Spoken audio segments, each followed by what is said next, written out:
Hello, dear friends. Here we are at Kardec Radio, nourishing our souls with another chapter of the book, Hail Christ. Hail Christ is the book, a novel psychographed by Chico Xavier. The spirit author is Emmanuel. This book was published in 1953. Emmanuel, when he writes this book, it's a true account. You know it. It's a true account. He tells us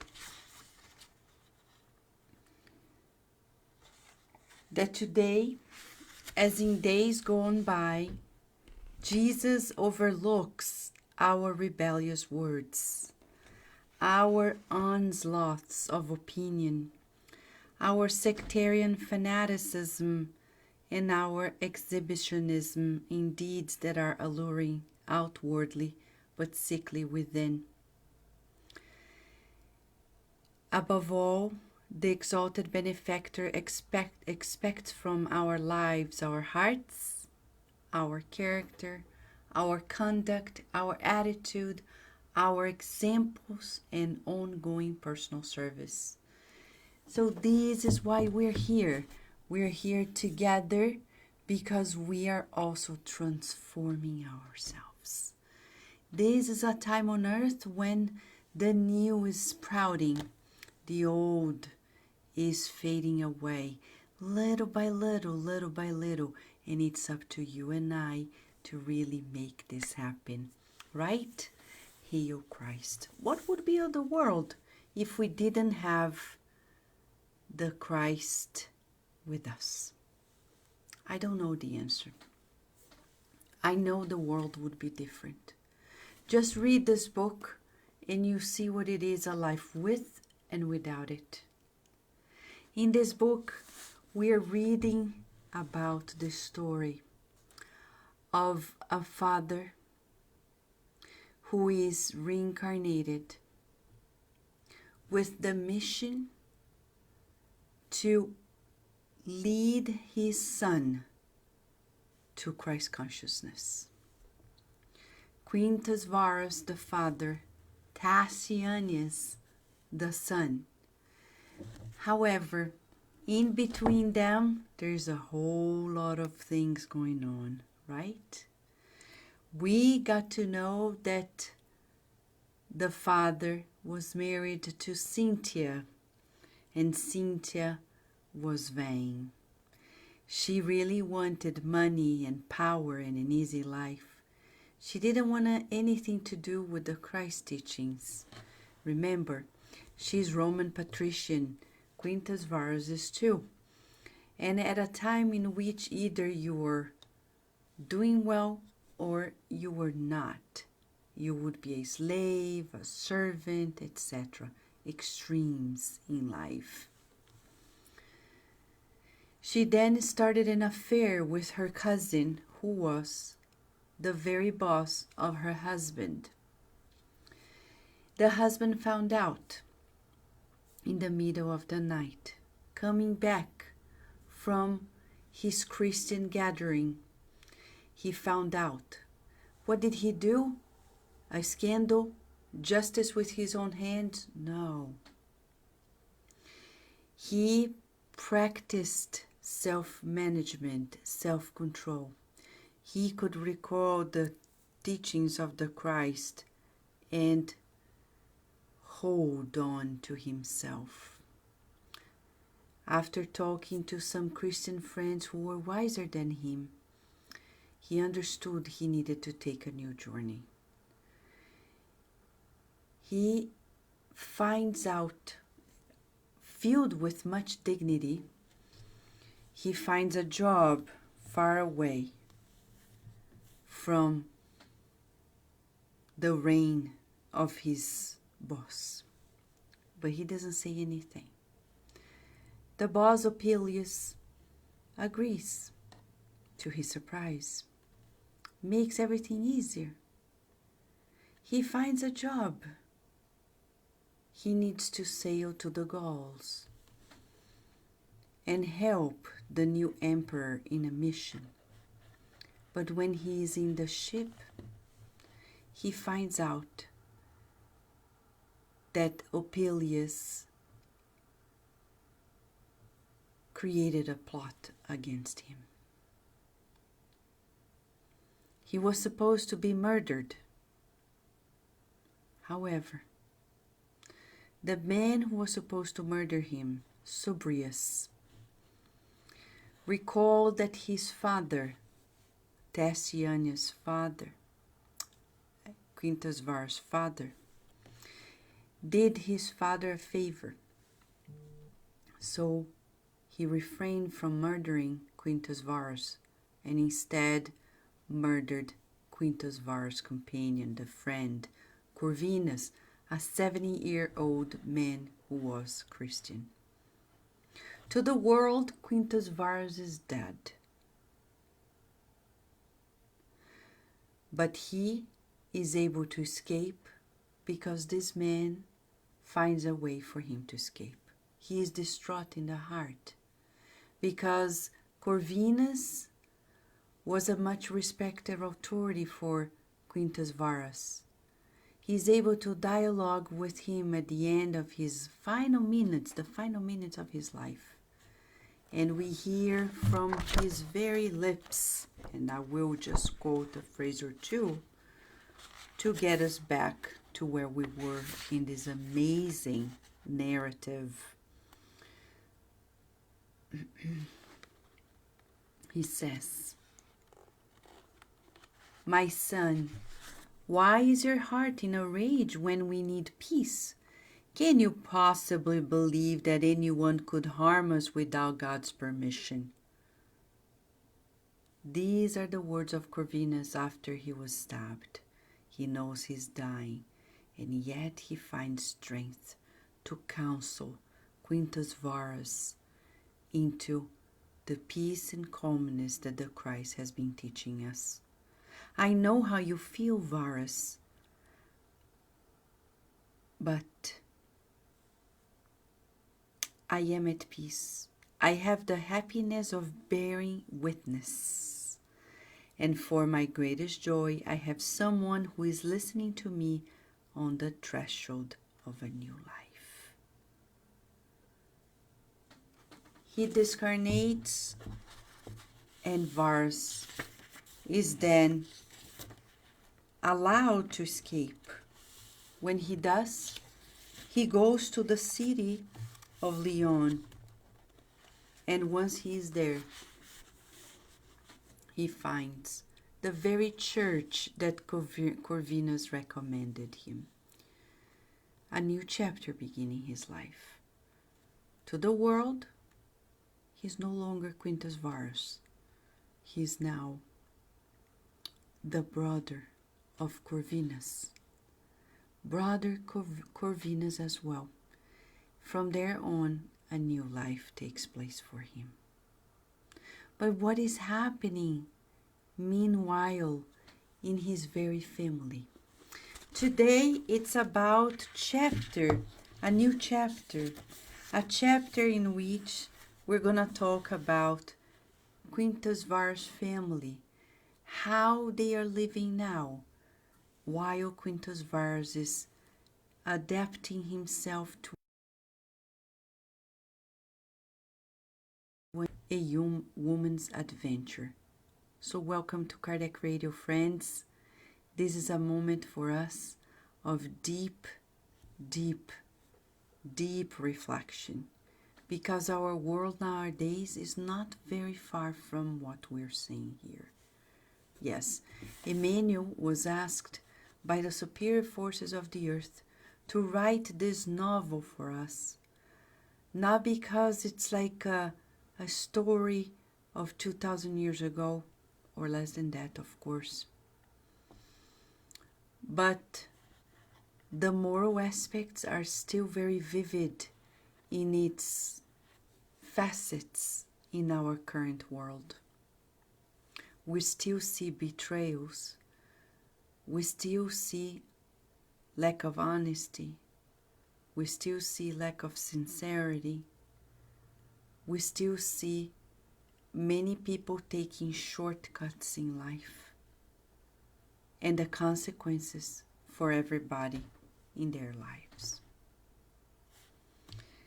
This chapter 4 begins on year 233. Year 233 was quickly unfolding in our character's drama. In Rome, the victorious family, surrounded by privileges and slaves, was enjoying all the favors of wealth. Opilius, in his well-fed maturity, happy finding himself in the spotlight of his wife and children's well-being, but Cynthia, who had married him after Quintus Varus' supposed death at sea, had changed considerably. She was more reserved and avoided the party life. She did not willingly leave the house except to perform her religious vows in praise of her guardian Numens, to whom she offered her devotion. She had grown to love Helen and Galba, who were the children of Vittorius. So we're gonna see that Quintus Varus' wife now is more, she's quieter, she's to herself, she's more like a homey person. She's taking care of her son Tassianus as well as Vittorius' son, and she treats them all like her children, to the admiration of her new husband Vittorius. And it's beautiful to see the description of Emmanuel, because at this point you and I may be so sad or upset or enraged. I don't know people's emotions, but it could be a range of emotions. But Emmanuel is so fair when he describes to us that Vittorius really loved Cynthia. He says he watched for her slightest desires to fulfill them like a faithful servant. He never traveled without her. He never committed himself to any of his practical male achievements without her approval of his plans. He sought to understand her and help her with every thought. That's amazing. I know we may be shocked about his coldness in treating Quintus Varus that way. You remember, Quintus Varus is a Christian man. He was more evolved. He was already prepared and allowed to go to another step in his life where he would have a much easier life. He dropped it all off and accepted the sacrifice of reincarnating to help his son.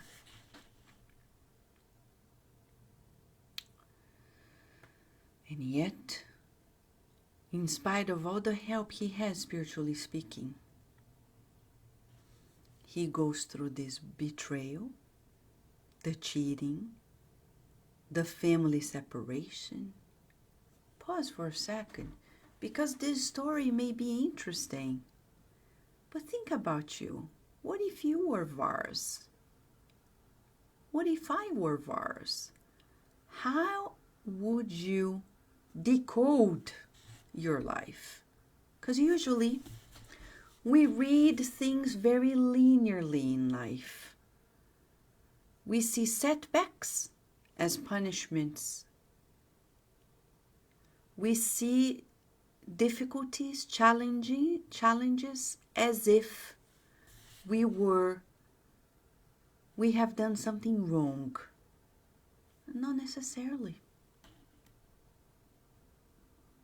because we are interdependent. People's decisions affect us, our decisions affect people. And life is perfect.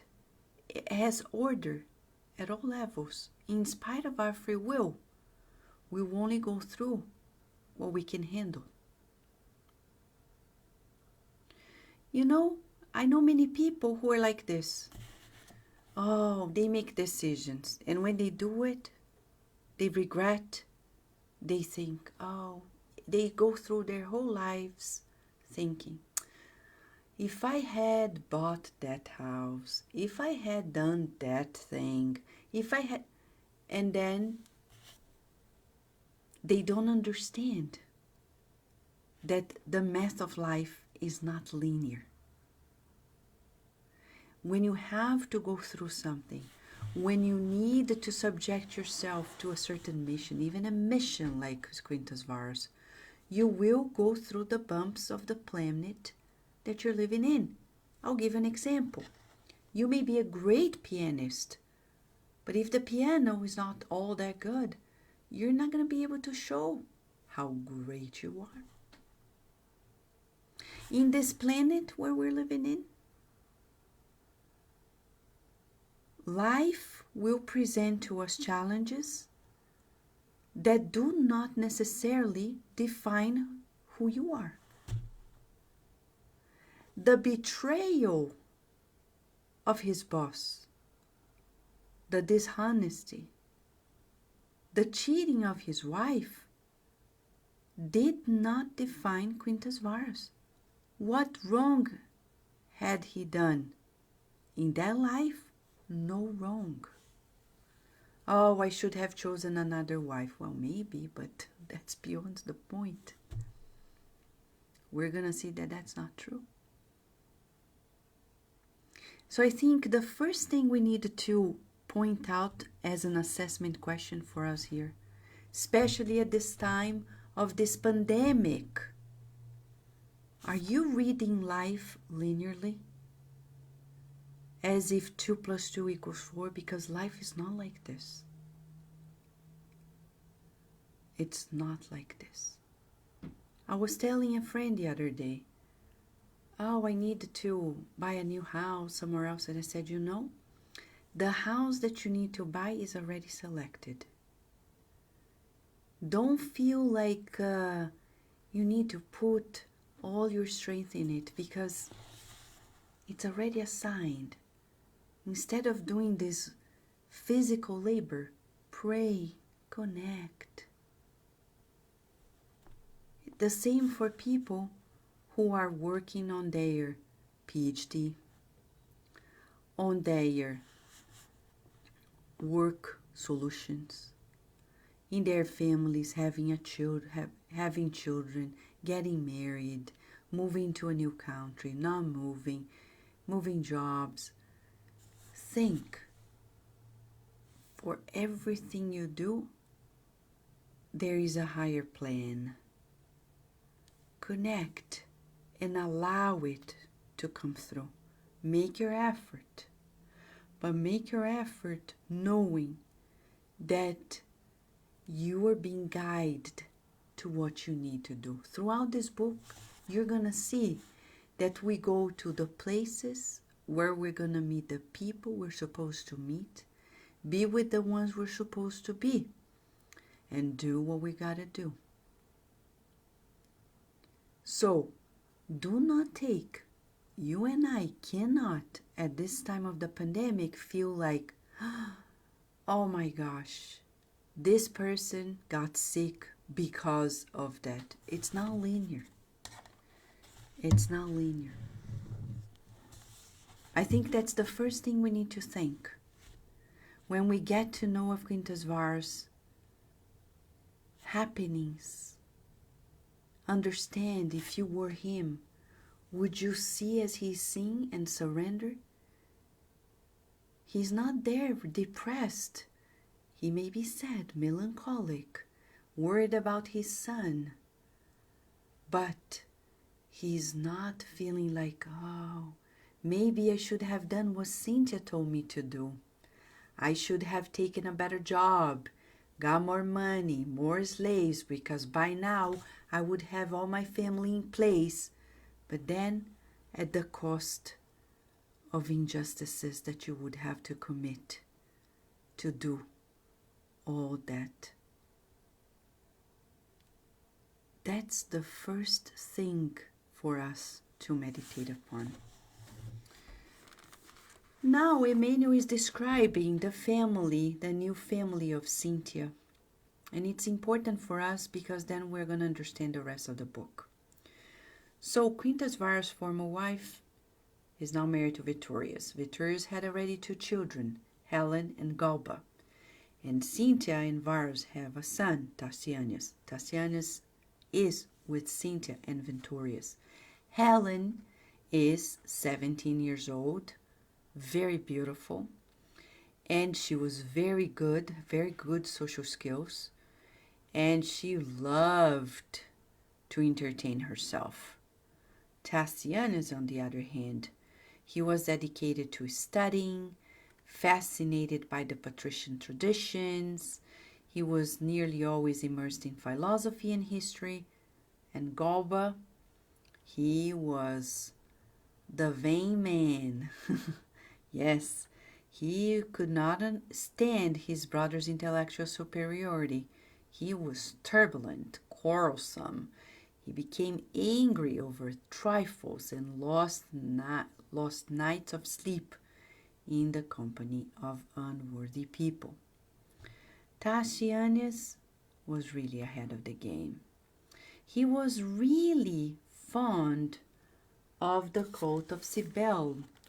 He believed in the gods of the time, and for him, despite the mental gifts of his personality, he could not attune himself to the principles of Christianity.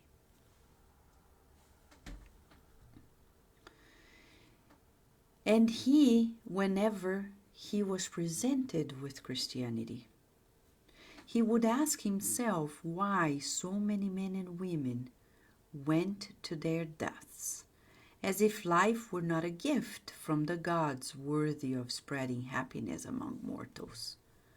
He compared Apollo, the inspirer of fertility and beauty, with Jesus Christ, the crucified, avowing that the Christian movement was simply a collective madness that governmental power was supposed to restrain. He asked the questions: how could a patrician love a slave as himself? Was it right to forgive one's enemies and completely forget about the offense? Was it advisable to give without expecting anything in return? How could one reconcile overall fraternity with the defense of the elite? Could a Roman magistrate actually rub shoulders with an illiterate African and think of him as a brother? How could one ask heaven to bless one's enemies? How could one accept a plan of goodness for everyone when the wicked were multiplying everywhere and required the restraints of justice? Wasn't nature itself a never-ending battlefield where sheep were sheep and wolves were wolves? How many people think like this today? Do you? Do you know people who think this way? There are people who think this way. And there are some people, funny enough, that even claim to be Christians and think this way. Yes, there are. There are people who say, I believe in Jesus, I'm Christian. But they easily think they're superior to somebody else. That's not true Christianity. They're superior than other races. Their race versus other race. Their nationality versus other nationalities. At the end of the day, we're going to ask, am I really affiliated with the Christ consciousness? Because when we are, we don't see the passing features of material life. For Jesus, there was equality at all levels, fraternity at all levels, solidarity at all levels. But for us, are we truly Christ conscious? This assessment is so important, friends. It's important that we meditate on this.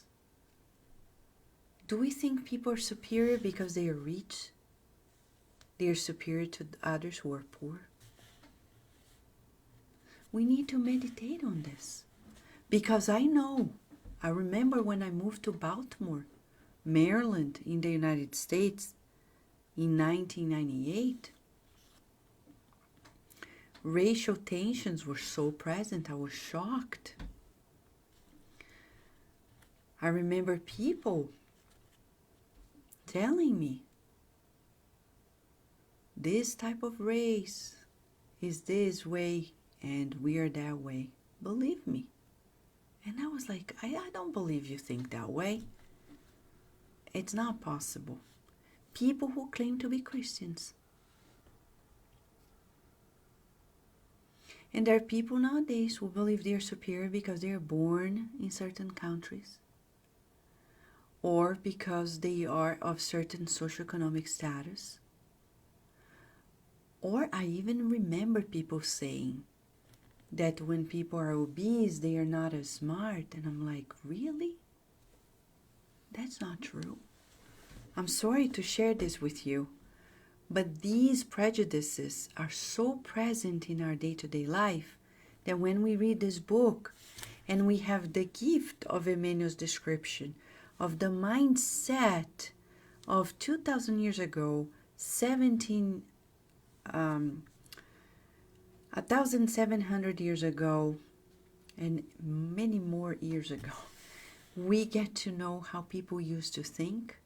We compare and we see how much we need a push to change.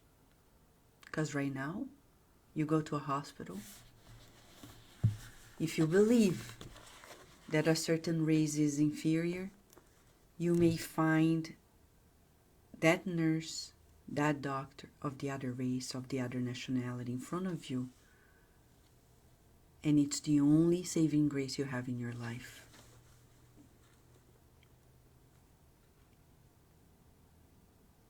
Maybe that's a way God is educating us.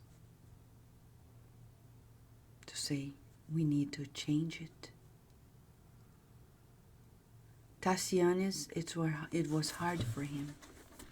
Very hard to understand. He couldn't understand the sacrifices of the Christians.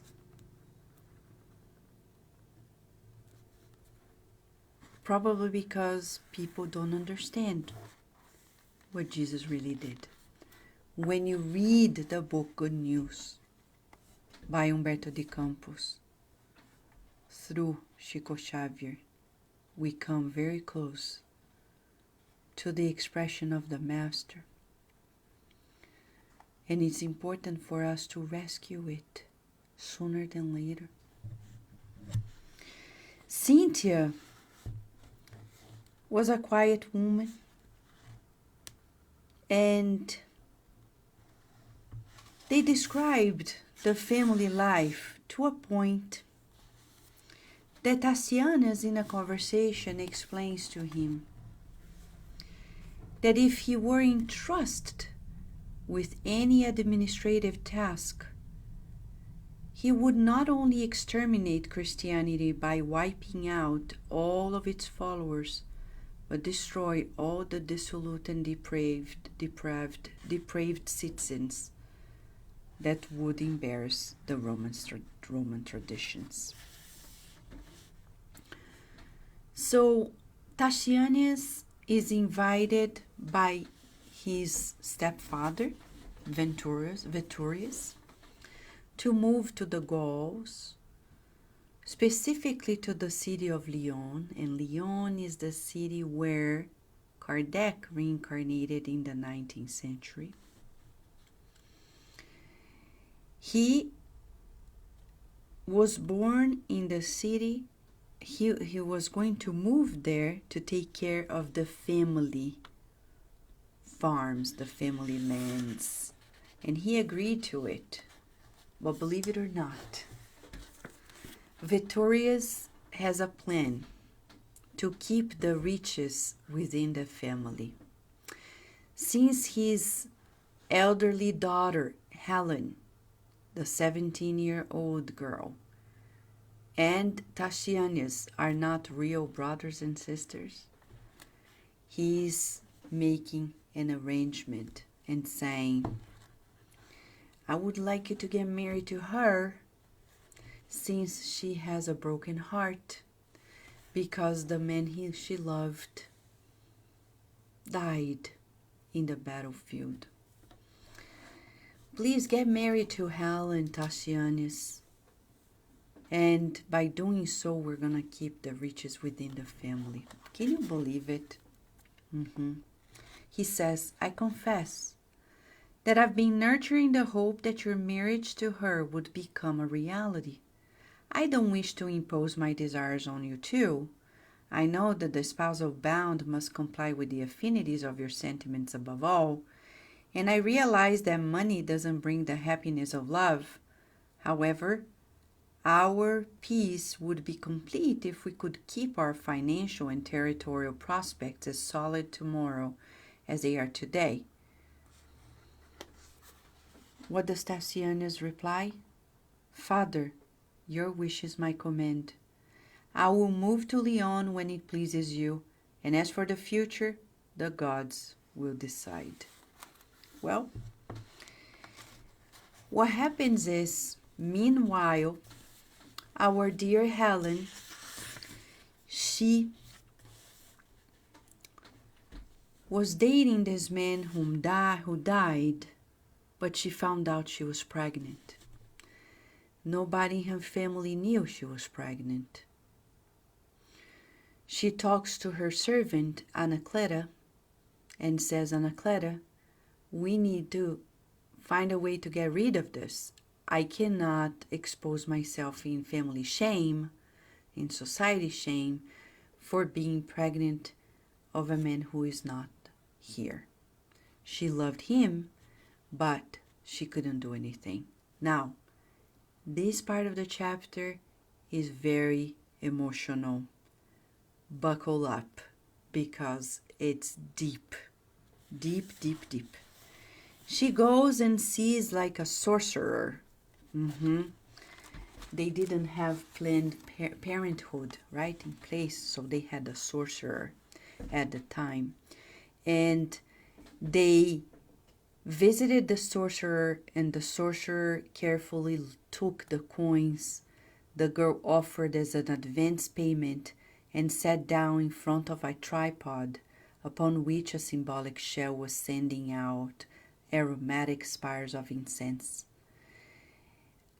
Orosius, the sorcerer, he was like a fortune teller, a seer. He says, I see a man rising from the abyss. He was murdered. He has a large wound in his chest. He's asking for forgiveness for the evil he did to you, but says he has been linked to your destiny as a woman for many years. He's weeping. How bitter is the pain that is bursting into tears. What copious tears are tying this soul to the clay of the earth. He is speaking of someone who will be born. He is reaching out his arms and begging for help for a child.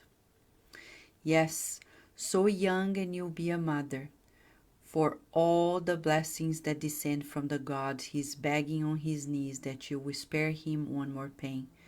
Do not get rid of the little angel that is to take on a new garment of flesh.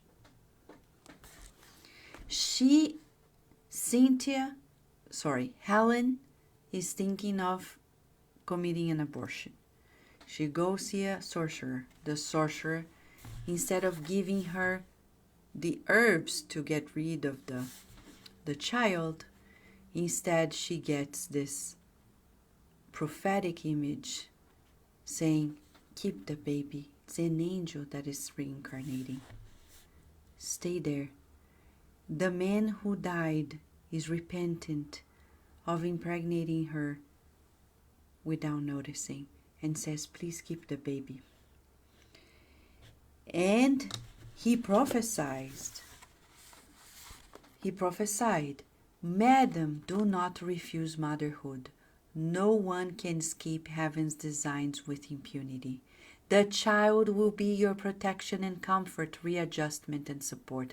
But if you consummate your intention to get rid of it, then you shall die in a pool of blood, overcome by the power of darkness. Helen started sobbing wildly. She said, no more of this, get me out of here, I want to travel to forget. She was melancholic. Her melancholy around the house was so intense that her concerned father began to organize a trip. Helen often wandered around in silence. Was the sorcerer right? Should I believe in what he said? How many people are like this, huh? You have a big decision at hand, like accepting a child in your womb. You dream. People tell you, and yet you don't believe it. People even come to spiritist centers. They hear the things. They see everything. They are counseled, and yet they don't listen. That's why Jesus says you have to have ears to hear. We have been listening to things and not really paying attention. And that's what happened to Helen. She decided on the next day, in a moment of desperation, to take a cup of poison. But before she drank it, she felt enveloped in a strange lethargy. You see how many times this woman was helped. This girl, she's only 17. She was helped to protect her life and the life of the baby another time. She was conscious, but like dreaming, and she sees her loved one from the afterlife, Emiliana's, coming and saying, Helen, forgive me, have mercy on me. My violent separation from my body was a terrible ordeal. Do not blame me. I would give anything to have stayed and married you. But what can we do when the heavens have uttered themselves against our wishes? Can you imagine the suffering of a man beyond the grave, without any means to protect the woman he loves? She listened to him in terror. And he said, don't be afraid. Death is an illusion. One day you'll be here too. She was thinking that if she discarnated, he should have gone to the angels, like with the gods. And he's saying, no, no, no. One day you'll be here too, like all mortals. I know how stormy the horizon may seem to you. You are just a very young woman, but have been overcome by the problems of the heart. You mustn't believe the tomb is a direct gateway to the homes of the gods. We live far from the light if we do not think of kindling it in our own hearts. Beyond the flesh, where our souls are shaken, we're confronted with ourselves. The thoughts we nurture are obscure webs that bind us either to the darkness or the paths of sublime splendor that propel us forward. Those we leave behind either slow our steps or help us advance, depending on the sentiments our memory inspires in them. Do not think there is impunity in the courts of divine justice. We invariably receive according to our deeds. Deep down, Helen wanted to be a mother and develop in her heart the potential for love, but not under these circumstances. How can you ask me for compassion if I am even unhappier than you are here? And she keeps saying those things. And the messenger, Emilianus, totally disfigured, says, stroking her hair, do not blaspheme. I have come to ask you to be brave. Do not despise the crown of motherhood. If you accept this difficult trial in submission to the divine plan, we will not be separated. Together in spirit, we will continue searching for immortal joy. Do not refuse heaven's decisions. Keep the flower that is blooming between us with you. The scent of its petals will nourish our communion, and one day we'll be together again. He then vanishes. She says, Emilianus, Emilianus. And unintentionally she toppled the glass, spilling the criminal potion. She, crying, could no longer fall asleep. And at this point,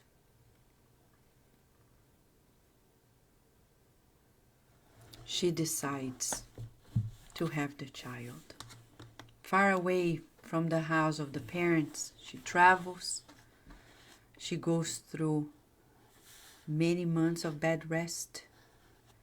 And Anacleta, who is her servant, faithful to her since a young age, helps her. And when the baby is born, a girl, she says, she has to go away. She's a daughter I didn't ask for and I didn't expect. Anacleta was disappointed. And she says, but she's yours. See how many times a woman is told to keep her baby. Let's pause.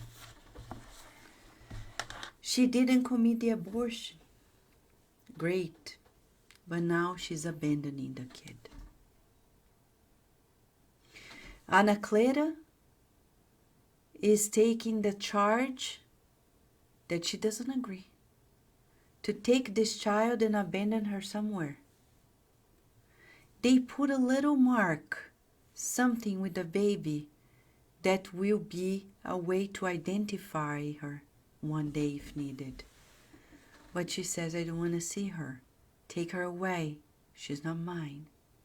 Anacleta takes her to the streets and feels for her, looking at the baby who is so well behaved, not even crying.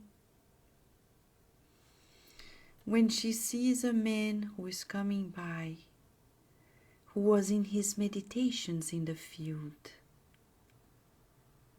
she puts the baby somewhere and goes. This man takes this baby in the arms and is so happy. So happy. He says, great Serapis, what is this? An angel?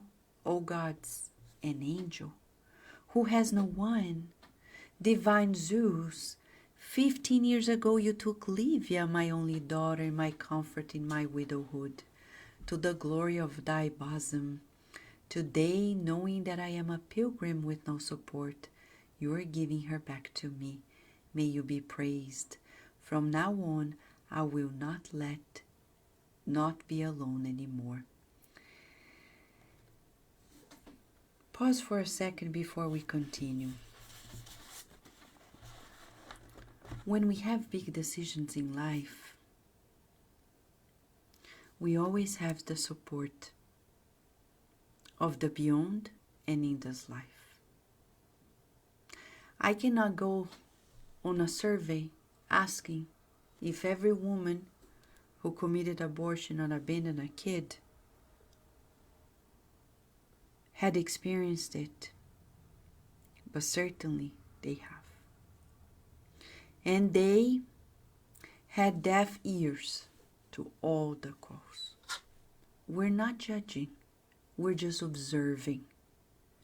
Because when we make mistakes, we dream, we're counseled, somebody tells us something, and yet we want to do otherwise.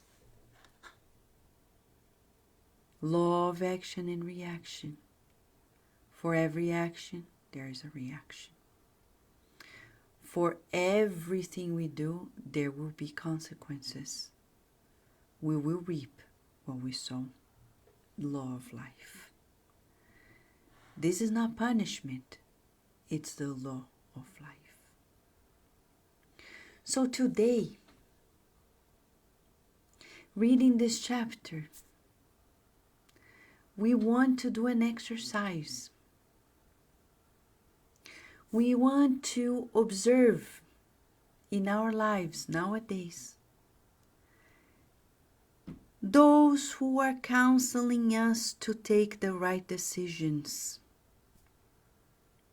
Those who are either incarnate or discarnate and are pointing to us to a direction that we know will take sacrifice, that we know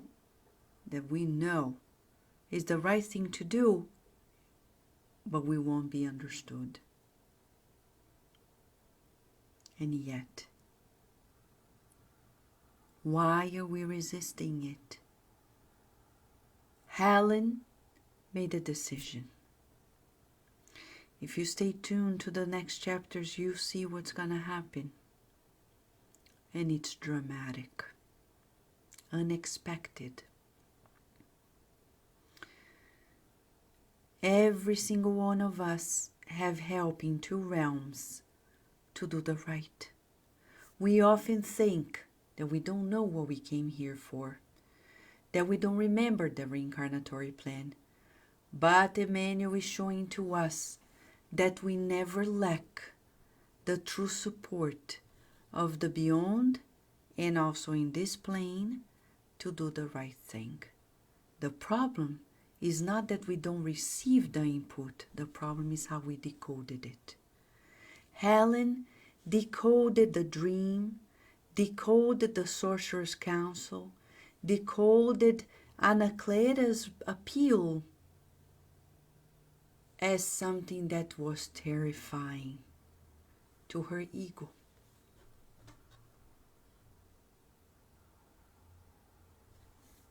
What about us? Let us then observe as Emmanuel wraps up this chapter. He is going to make this conclusion for us. The nature is observing our steps and supporting us. With a great tenderness, the man lifted the little girl from her makeshift cradle, held her against his heart under the folds of his warm cape, and turned back to the path from which he had come. The first golden rays of the morning unveiled the landscape, and it seemed that heaven was reaffirming its protection to the earth. Okay, it seemed that heaven was reaffirming its protection to the earth. The birds began to sing sweetly, as if they were thanking divine providence for the happiness of a lost child that had found the blessing of a home.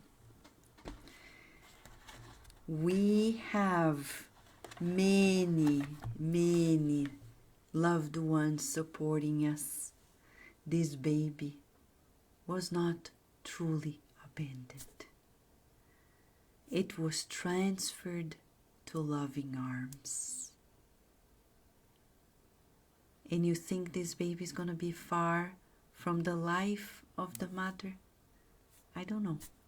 Stay tuned, because here in Hail Christ, we have beautiful surprises, sad surprises too, but empowering insights that are given to us by the loving spirits through educational teachings that we can feel by Emmanuel. He's inviting us today to recognize how much help we have been receiving at the most crucial times of our lives. Do you recognize them? Let us do it, friends. Let us exercise it in the next 24 hours. And pray together and now, as Emmanuel is saying, that the heavens are reaffirming its protection to the earth. Tonight, when I was putting Virginia to sleep, and I would recommend this exercise to all parents, I was saying, Virginia, let's pray. Your guardian angel is awaiting you to show how the world is getting better. And she asked me, but how so, Mom, if everything is happening with this coronavirus? And I said, the earth is healing. We're polluting less. We are allowing nature to heal itself. We're also healing our hearts because we're paying more attention to the families. We're being more mindful of one another more than ever. Our social media is filled with positive attitude. Many people collaborating with one another with beautiful messages. From celebrities to ordinary people like us, sharing the good, cheering each other up, and believing in the best. It's because Jesus is preparing good news for us past this pandemic. We need Virginia to talk to the guardian angels to see how we can bring the good news when we wake up. So friends, let us pray, thanking the On High for the protection towards us. Let us visualize our dear planet Earth. Let us visualize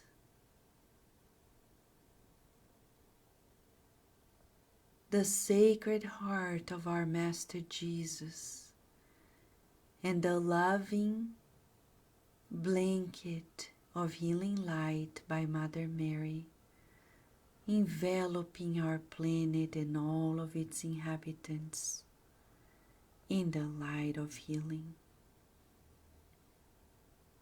We breathe in and out the healing that is being poured onto it, bringing calmness, certainty, and relief. Let us visualize all of our homes being enveloped by this healing light. Solutions to problems of all sorts. The healing of the heart, the healing of the mind, setting us all straight, calibrating us towards God. Dear God, we thank you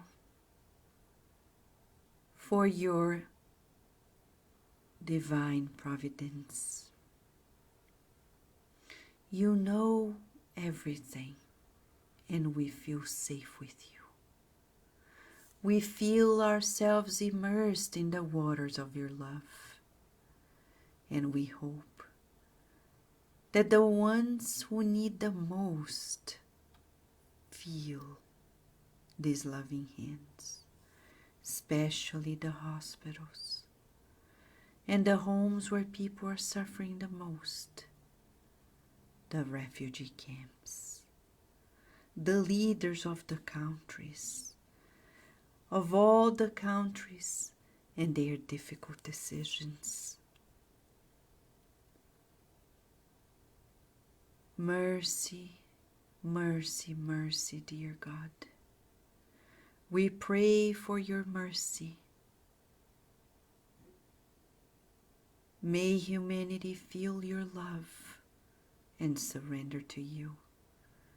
May we serve you and stop asking for you to serve us. May we recognize your providence every day. We thank you for your loving kindness towards us, today and always, and so be it.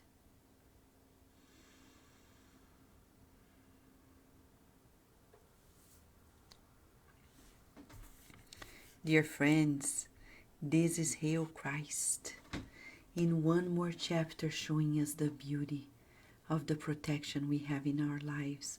Let us identify this protection and trust that we're being cared for. Let us then surrender to this loving care of God and fulfill God's will on earth as it is in heaven. This is Hail Christ here at Kardec Radio. Kardec Radio, always nourishing our souls. Thank you, friends. A big hug. And until tomorrow, God willing.